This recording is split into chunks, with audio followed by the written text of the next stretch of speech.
ನಮಸ್ಕಾರ, ಪೀಪಲ್ ಟಿವಿಗೆ ಸ್ವಾಗತ. ನಾನು ಶಾಹಿನಾ. ನೀವಿನ್ನೂ ನಮ್ಮ people TV YouTube channel subscribe ಮಾಡಿಲ್ಲ ಅಂದ್ರೆ ಈ ಕೂಡಲೇ ಸಬ್ಸ್ಕ್ರೈಬ್ ಮಾಡಿ. ನಮ್ಮ ಫೇಸ್ಬುಕ್, ಟ್ವಿಟರ್, ಇನ್ಸ್ಟಾಗ್ರಾಮ್ ಪೇಜ್ ಅನ್ನು ಕೂಡ ಫಾಲೋ ಮಾಡಿ. ಚೀನಾವು ಟಿಬೆಟಿನ ಪೂರ್ವ ಭಾಗದಲ್ಲಿರುವ ಯಾರ್ಲುಂಗ್ ಟ್ಯಾಂಗ್ಸ್ಕೋ ನದಿಗೆ ವಿಶ್ವದ ಅತಿದೊಡ್ಡ ಜಲವಿದ್ಯುತ್ ಅಣೆಕಟ್ಟನ್ನು ಕಟ್ಟಲು ಹೊರಟಿದೆ. ಈ ಬಗ್ಗೆ ಚೀನಾ ಪ್ರಧಾನಿ ಲೀ ಕ್ವಿಯಾಂಗ್ ಜುಲೈ 19, 2025ರಂದು ಶನಿವಾರ ಘೋಷಣೆ ಮಾಡಿದ್ದಾರೆ. ಚೀನಾದ ಈ ಯೋಜನೆ ಭಾರತ, ಬಾಂಗ್ಲಾ ಮತ್ತು ಎನ್ಜಿಒಗಳ ಆತಂಕಕ್ಕೆ ಕೂಡ ಕಾರಣವಾಗಿದೆ. 2900 ಕಿಲೋಮೀಟರ್ ಉದ್ದದ ಯಾರ್ಲುಂಗ್ ಟ್ಯಾಂಗ್ಸ್ಕೋ ನದಿಯು ಹಿಮಾಲಯದಲ್ಲಿ ಹುಟ್ಟುತ್ತಾ ಇದೆ.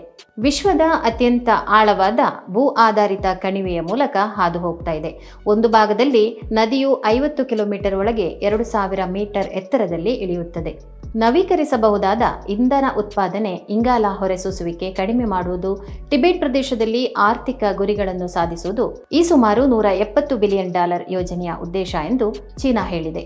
ಈ ಅಣೆಕಟ್ಟನ್ನು ಬಳಸಿ ಉತ್ಪಾದಿಸಿದ ವಿದ್ಯುತ್ತನ್ನು ಇತರ ಪ್ರದೇಶಗಳಿಗೆ ರವಾನಿಸಲಾಗುತ್ತದೆ. ಜೊತೆಗೆ ಟಿಬೆಟ್ನಲ್ಲಿ ಸ್ಥಳೀಯ ವಿದ್ಯುತ್ ಅಗತ್ಯಗಳನ್ನು ಪೂರೈಸಲಾಗುತ್ತದೆ ಎಂದು ಚೀನಾದ ಸ್ಟೇಟ್ ಮೀಡಿಯಾ ರಿಪೋರ್ಟ್ ಉಲ್ಲೇಖಿಸಿದೆ.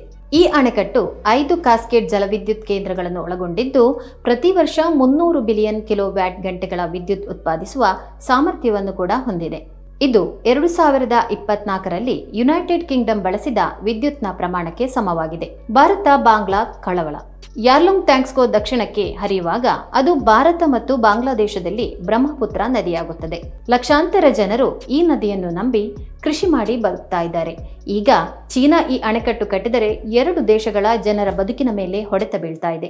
ಅಲ್ಲದೆ ಪರಿಸರ ಸೂಕ್ಷ್ಮ ಪ್ರಸ್ಥಭೂಮಿಯಾಗಿರುವ ಟಿಬೆಟಿನ ಪರಿಸರ ವ್ಯವಸ್ಥೆಗೆ ಹಾನಿಯಾಗಲಿದೆ ಎಂದು ಸರ್ಕಾರೇತರ ಸಂಸ್ಥೆಗಳು ಕೂಡ ಎಚ್ಚರಿಸಿವೆ. ಈ ವರ್ಷದ ಜನವರಿಯಲ್ಲಿ ಭಾರತದ ವಿದೇಶಾಂಗ ಸಚಿವಾಲಯವು ಚೀನಾದ ಈ ಯೋಜನೆಯ ಬಗ್ಗೆ ಕಳವಳ ವ್ಯಕ್ತಪಡಿಸಿತ್ತು. ತಮ್ಮ ಹಿತಾಸಕ್ತಿಗಳನ್ನು ರಕ್ಷಿಸಲು ಮೇಲ್ವಿಚಾರಣೆ ಮಾಡುತ್ತೇವೆ ಎಂದು ಅಗತ್ಯ ಕ್ರಮಗಳನ್ನು ತೆಗೆದುಕೊಳ್ಳುತ್ತದೆ ಎಂದು ವಿದೇಶಾಂಗ ಸಚಿವಾಲಯ ಹೇಳಿತ್ತು.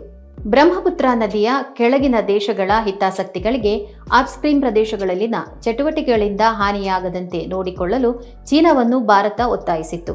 ಆಸ್ಟ್ರೇಲಿಯಾದ ಚಿಂತಕರ ಚಾವಡಿ ಲೌರಿ ಇನ್ಸ್ಟಿಟ್ಯೂಟ್ನ 2020ರ ವರದಿಯು ಈ ನದಿಗಳ ಮೇಲಿನ ಚೀನಾ ನಿಯಂತ್ರಣ ಸಾಧಿಸಿದರೆ ಚೀನಾಕ್ಕೆ ಭಾರತದ ಆರ್ಥಿಕತೆಯ ಮೇಲೆ ಹಿಡಿತ ಸಿಗುತ್ತದೆ ಎಂದು ವರದಿ ಮಾಡಿತ್ತು. ಚೀನಾದ ಪ್ರತಿಕ್ರಿಯೆ.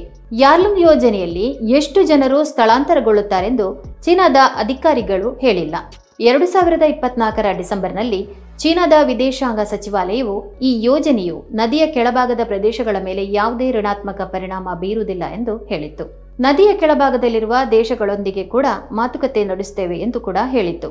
2 ದೇಶಗಳ ನಡುವೆ ಹರಿಯುವ ನದಿಯ ಕಾರಣಕ್ಕೆ ರಾಜಕೀಯ ಸಮಸ್ಯೆಗಳು ಹುಟ್ಟುವುದು ಇದೇ ಮೊದಲೇನಲ್ಲ.